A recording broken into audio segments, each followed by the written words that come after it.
Qul huwallahu ahad.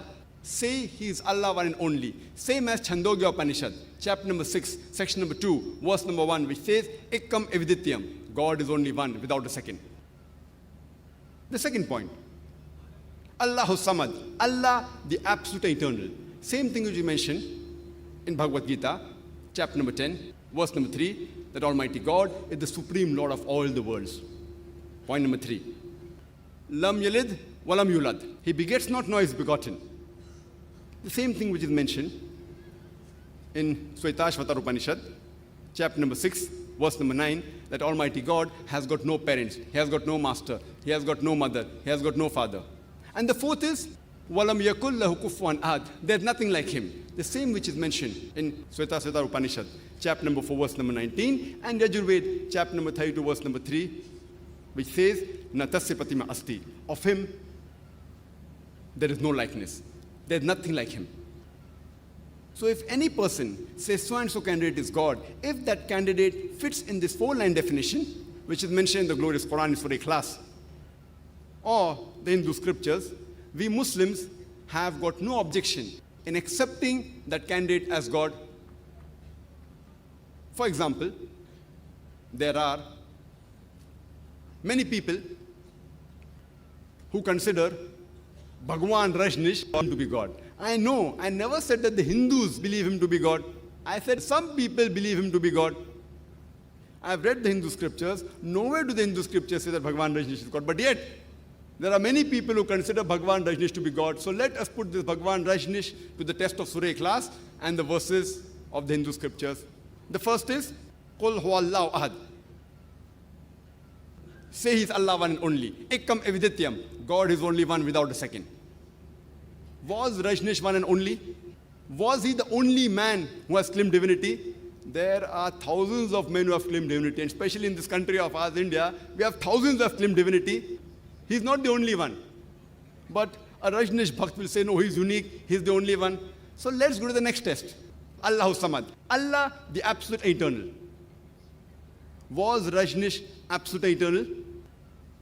We read in his biography that Rajneesh was suffering from diabetes, from asthma, from chronic backache. Imagine Almighty God suffering from asthma, chronic backache, from diabetes. The third test, Lam yalid wa lam yulad. He begets not, nor is begotten. We know that Rajneesh was born in the state of Madhya Pradesh. He had a mother and father. In 1981, he goes to America. And in the state of Oregon, he starts his own township known as Rajneeshpuram. And he takes thousands of Americans for a ride. Later on, the American government, they arrest him and they put him behind bars. And he says that the American government, they gave me slow poisoning in the jail. Imagine Almighty God being slow poisoned. And in 1985, the American government, they kick him out of USA and he comes back to India. And in the city of Pune, he has his own center, which is today known as the Osho Commune. And if you go to his center, Osho Commune, it's mentioned on his tombstone, Bhagwan Rajneesh, Osho Rajneesh, never born, but visited the earth from the 11th of December 1931 to the 19th of January 1990. They forgot to mention on his tombstone that he was not given visas to 21 different countries of the world. Imagine Almighty God coming in this world to visit the world and requires visas to enter different countries. And the Archbishop of Greece said, if you don't remove Rajneesh out of this country, we'll burn his house and the house of his disciple. And the last test, Walam yakul lahu kufuwan ahad. There's nothing like him. It's so stringent that no one besides the true Almighty God can pass. The moment you can compare God to anything in this world, He is not God. We know that Rajneesh, he had a white beard, he had 2 eyes, 1 nose, 1 mouth, 2 hands like the human beings. The moment you can compare God to anything in this world, He is not God. Walam yakul lahu kufuwan ahad. For example, if someone says that Almighty God is 1,000 times stronger than Arnold Schwarzenegger. You may have heard the name of Arnold Schwarzenegger, the person who got the title Mr. Universe, the strongest man in the world.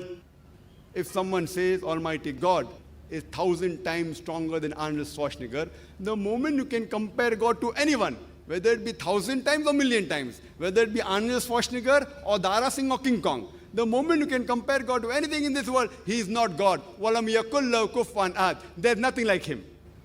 This is a 4-line definition of Almighty God given in the glorious Quran, which we call as the touchstone of theology.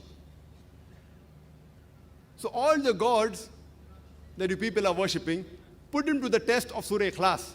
If your God passes the test of Surah Ikhlas, and the Hindu scriptures have mentioned, then he's a true God. If he fails, he's not a true God.